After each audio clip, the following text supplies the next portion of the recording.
சத்திய வழியில் மட்டுமே நடக்க விரும்பக்கூடியவங்க தான் மீனராசி அன்பர்கள் நீங்கள். உங்களுக்கு இந்த வாரம் எப்படிப்பட்ட ஒரு வாரம்? இந்த ஆடி மாதம் முடிவதற்குள் உங்களோட வாழ்க்கையில் ஏற்படக்கூடிய மாற்றங்களும் தாக்கங்களும் என்ன? இந்த வாரம் ஏற்பட்டிருக்கும் கிரக நிலைகள் மீன ராசியில் இருக்கக்கூடிய பூரட்டாதி, உத்திராட்டதி, ரேவதி இந்த 3 நட்சத்திரக்காரர்களுக்கும் கொடுக்கக்கூடிய அமைப்புகளும் சாதகங்களும் பாதகங்களும் என்ன? இது பற்றின முழுமையான தகவலையும் தான் உங்களுக்காக இந்த பதிவில் நாங்கள் சொல்லியிருக்கோம். இந்த பதிவு மீன ராசி அன்பர்கள் நீங்கள் பயன்பெறும் வகையில் இருக்கும். அதனால் ஸ்கிப் பண்ணாமல் முழுமையாக பாருங்கள். நீங்கள் இப்போ தான் ஃபர்ஸ்ட் டைம் நம்மளோட சேனலை பார்க்குறீங்க அப்படின்னா மறக்காமல் நம்மளோட சேனலை சப்ஸ்கிரைப் பண்ணி வச்சுக்கோங்க. மீனராசி அன்பர்கள் எல்லோருக்கிட்டையுமே அன்பாக பேசி பழகக்கூடியவங்களாக இருப்பீங்க. எந்த ஒரு விஷயத்தையுமே நீதி நேர்மையாக செய்யக்கூடியவங்களாக இருப்பீங்க. உங்களோட வாழ்க்கையில் வரக்கூடிய அனைத்து வித பிரச்சனைகளுமே எளிய முறையில் தீர்க்கணும், எல்லா விதத்துலேயுமே முன்னேற்றம் பெறணும் அப்படின்னா அதுக்கு நீங்கள் என்ன செய்யணும்? இது பற்றின முழுமையான தகவலையுமே வாங்க நாம் இப்போ தொடர்ந்து பார்க்கலாம். முதல்ல இந்த மீனராசியில் இருக்கக்கூடியவங்களுக்கு கிரக நிலைகள் எப்படி அமைஞ்சிருக்குன்னு பார்க்குறோம். அதுக்கப்புறம் இந்த கிரக நிலைகளால் வரக்கூடிய பலன்கள் எப்படி இருக்குன்னு பார்க்குறோம். அதன் பின்னாடி அந்த தெய்வத்தை எப்படி வழிபட்டிங்கன்னா உங்களோட வாழ்க்கையில் நீங்கள் இன்னும் சிறப்பான பலன்களை பெற முடியும் அப்படிங்கிற ஒரு விஷயத்தை நாம் தொடர்ந்து பார்க்கலாம். மீனராசியில் இருக்கக்கூடிய நீங்கள் கிரக நிலைகளால் ஏற்படும் விளைவுகளின் இருந்து தப்பிக்க என்ன செய்யணும் அப்படிங்கிறதையும் பார்க்கலாம்.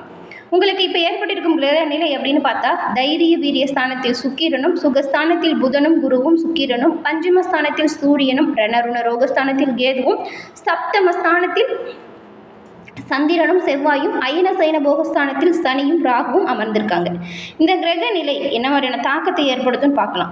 அதுக்கு முன்னாடி நீங்கள் எல்லா விதத்துலையுமே எல்லாருக்கும் நல்லது செய்கிறோம், ஆனால் என்னோட வாழ்க்கையில் அது நல்லது வரல, நல்லது நடக்கணும் அப்படின்னு நினச்சிங்கன்னா நீங்கள் வழிபட வேண்டிய தெய்வம் உங்களுடைய குலதெய்வம். நீங்கள் தினம்தோறுமே உங்களோட பூஜை அறையில் உங்களோட குல தெய்வத்தின் புகைப்படத்தை வச்சு நல்லெண்ணெய் தீபம் ஏற்றி தொடர்ந்து வழிபட்டு வருவதன் மூலம் நன்மைகளை நீங்கள் பெற முடியும். உங்களோட வாழ்க்கையில் முன்னேற்றம் வருவது கண்கூட காண முடியும். இந்த மீனராசி அன்பர்கள் இப்போ இந்த பதிவை எந்த நட்சத்திரக்காரங்க பார்த்துட்ருக்கீங்க அப்படின்னும் உங்களோட குலதெய்வம் என்ன தெய்வம் அப்படிங்கிறதையும் கமெண்ட் பாக்ஸில் சொல்லுங்கள். உங்களோட வாழ்க்கையில் நீங்கள் எல்லா விதத்துலையுமே முன்னேற்றம் பெற்று நலமுடன் வாழ உங்களோட குலதெய்வத்திடம் நாங்களும் பிரார்த்தனை செஞ்சுக்கிறோம். எல்லாம் உங்களுக்கு நல்லதாக நடக்கும். நாம் உங்களோட குலதெய்வத்தை எந்த கிழமையில் வழிபடணும் அப்படின்னு சொல்லுவோம். நீங்கள் எந்த குலதெய்வம் அப்படின்னு பதிவு பண்ணிங்கன்னா நீங்கள் எந்த கிழமையில் வழிபட்டால் நன்மைகளை பெற முடியும் அப்படின்னு சொல்கிறோம்.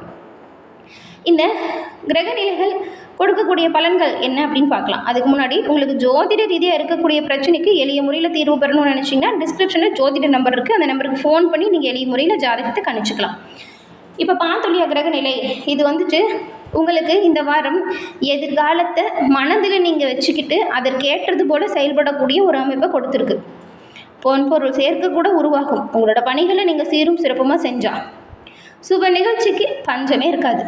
விருந்து நிகழ்ச்சியில் கலந்து கொள்ளும் வாய்ப்பு உண்டாகும். உங்களுக்கு முக்கியமாக இடமாற்றம் வரும். அது ஏதாவது தொழில் ரீதியாக இருக்கலாம், இல்லைன்னா இருக்கிற வீட்டை விட்டுட்டு அடுத்த வீட்டுக்கு கூட நீங்கள் குடி போகலாம், வாடகை வீட்டை மாற்றலாம். இந்த மாதிரி ஏதாச்சும் ஒரு இடமாற்றம் ஏற்படும். எடுத்த காரியம் கொஞ்சம் தாமதப்படுதோ அப்படிங்கிற கவலை வரும். ராத்திரியில் ரொம்ப நேரம் கண் விழிச்சு தூக்கம் இல்லாமல் இருக்கிற மாதிரி சூழ்நிலை வரும். குடும்பத்தில் இருக்கிறவங்களால இதுவரைக்கும் உங்களுக்கு ஏற்பட்டிருந்த மன வருத்தம் இந்த வாரம் நீங்கும். வாழ்க்கை துணையின் உடல்நிலையில் நீங்கள் கொஞ்சம் கவனம் செலுத்தினா நல்லது. விருந்தினர் வருகை இருக்கும்.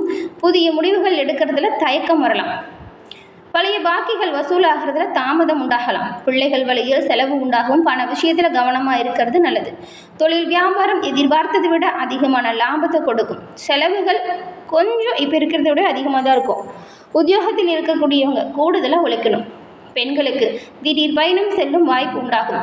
கலைத்துறையில் இருக்கக்கூடியவங்களுக்கு இது ஒரு மிகுந்த நல்ல ஒரு காலகட்டம்னு கூட சொல்லலாம். ஏன்னா சிறப்பான பல வாய்ப்புகள் வரும். அரசியல்வாதிகளுக்கு செலவு அதிகரிக்கும். மாணவர்களுக்கு கல்வியில் வெற்றி பெற கூடுதல் நேரம் பாடங்களை படிக்கிறது நல்லது. பொறுப்புகள் சொல்லப்போனால் கொஞ்சம் அதிகரித்து காணப்படும். இந்த வாரம் குடும்பத்தில் உங்களோட பேச்சுக்கு எதிர்பேச்சு பேசியவங்களும் அடங்கி போயிடுவாங்க. கணவன் மனைவிக்கு இடையில் மகிழ்ச்சி அதிகரிக்கும். பிள்ளைகள் தொடர்பான காரியங்கள் செய்து முடிக்க நீங்கள் கொஞ்சம் அலைய வேண்டிய சூழ்நிலை வரும். இந்த வாரம் உங்களோட செயல்களுக்கு இதுவரை இருந்த முட்டுக்கட்டை ஒவ்வொன்றா விலகிடும். எதிர்பார்த்த உதவி தக்க சமயத்தில் கிடைக்கும். பணவரத்து சீராக இருக்கும். மாணவர்களுக்கு கல்வியில் திறமை வெளிப்படும். கல்வியில் வெற்றி பெற தேவையான உதவிகள் கிடைக்கும். இந்த வாரம் புதிய முயற்சிகளை தள்ளி போடுறது நல்லது. காரிய தடை, தாமதம், வீண் அலைச்சலும் வரலாம், கவனமாக இருங்க. உடல் ஆரோக்கியம் மேம்படும். குடும்ப பிரச்சனை தீரும். மனக்கவலை ஏற்பட்டு நீங்கும். எதிர்பாராத செலவுகளும் அவ்வப்போது வரும். செலவு விஷயத்தில் நீங்கள் கவனமாக இருக்கணும். முடிச்ச அளவுக்கு இந்த ஆடி மாதம் முடிவதற்குள்ள உங்களோட குலதெய்வ வழிபாடை மேற்கொண்டுருங்க. குலதெய்வத்தின் பரிபூரண அருளும் உங்களுக்கு கிடைக்க பெற்றால் நீங்கள் இன்னுமே நல்ல முன்னேற்றத்தை பெற முடியும். இந்த ஆடி மாதம் இன்னும் என்னெல்லாம் நடக்கும் அப்படிங்கிறத பார்க்கலாம். மீனராசியில் இருக்கக்கூடிய பூரட்டாதி 4ஆம் பாதம் கொண்ட உங்களுக்கு எந்த ஒரு விஷயத்தையுமே நீங்கள் தெளிவாக திட்டமிட்டு செயல்படுத்தக்கூடியவங்களா இருப்பீங்க. உங்களுக்கு இந்த மாதம் மிகவும் ஒரு நன்மையான மாதம். இந்த வாரம் நீங்கள் கொஞ்சம் கவனமாக தான் செயல்படணும். ராசிநாதன் 4ஆம் இடமான சுகஸ்தானத்தில் சஞ்சரிக்கக்கூடிய இந்த நிலையில் அவருடைய பார்வை அப்படிங்கிறது 8, 10, 12ஆம் இடத்துக்கு உண்டாகுது. இதுவரை இருந்த உங்கள் நிலையில் மாற்றம் ஏற்படும். நெருக்கடி விலகும். மற்றவங்களால் ஏற்பட்ட சங்கடம் தீரும். அவமானம் நீங்கும். பணிபுரியும் இடத்தில் உங்கள் செல்வாக்கு உயரும். சுயதொழில் செய்கிறவங்களுக்கு வருமானம் அதிகரிக்கும். திடீர் வரவால் வாழ்க்கை வளமாகும். வியாபாரத்தில் இருந்த தடை விலகும். எடுக்கும் முயற்சி வெற்றி வாய்ப்பை கொடுக்கும். விரைய செலவு கட்டுக்குள் வரும். நிம்மதியான தூக்கம் இல்லை அப்படின்னு அவதிப்பட்டவங்களுக்குமே இந்த நிலை மாறும். குடும்பத்தில் குதூகலமான நிலை வரும்.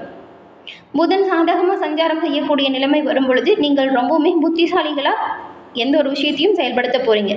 நினச்ச வேலைகளை நினச்சபடி நடத்துவீங்க. புதிய முயற்சி வெற்றி பெறும். எதிர்பார்ப்பு பூர்த்தியாகும். கவனமாக செயல்பட்டால் எல்லா விஷயத்திலுமே நன்மைகளை நீங்கள் பெறலாம். சிலருக்கு வீண் பழி சொல்லும் ஏற்படும். அதனால் சுய ஒழுக்கத்தில் கவனமாக இருங்க. நீங்கள் எந்த தெய்வத்தை வழிபட்டால் நன்மைகளை பெற முடியும் அப்படின்னு பார்த்தா, வெள்ளிக்கிழமையில் சிவபெருமானை வழிபட்டிங்கன்னா நன்மைகளை பெற முடியும். புரட்டாதி நட்சத்திரக்காரங்க. அதன் பிறகு உத்திராட்டதி நட்சத்திரக்காரங்க நினச்ச வேலையை நினச்சபடி நடத்தி முடிக்கணும் அப்படின்னு எண்ணம் கொண்டவங்க தான் நீங்கள் வந்துட்டு உங்களுக்கு ராசிநாதன் 4ஆம் இடத்துலையும் நட்சத்திர அதிபதி உங்களுக்கு விருது ஸ்தானத்துலையும் இருக்கக்கூடிய இந்த நிலையில் சத்ரு ஜெயஸ்தானத்தில் சஞ்சரிக்கும் கேது இந்த மாதம் முழுவதுமே உங்கள் நிலையில் நல்ல ஒரு முன்னேற்றத்தை கொடுக்க போகிறாரு. நோய் நொடி இப்படி இருந்த நிலை மாறும். சுறுசுறுப்பாக செயல்படுவீங்க. பணிபுரியும் இடத்தில் ஏற்பட்ட நெருக்கடி காணாமல் போகும். குடும்பத்தில் ஏற்பட்ட குழப்பம் விலகும். மற்றவங்களால் ஏற்பட்ட சங்கடம் நீங்கும். சொல்லப்போனால் செல்வாக்கு உயர்ந்து காணப்படும். பொருள் உதவி கிடைக்கும். இழுபறியாக இருந்த வழக்கு முடிவிற்கு வரும். குடும்பாதிபதி செவ்வாய் உங்களுக்கு 6ஆம் இடத்துல சஞ்சாரம் செய்கிறதுனால அசாத்தியமான துணிச்சலோடு எந்த ஒரு விஷயத்தையும் செய்ய போகிறீங்க.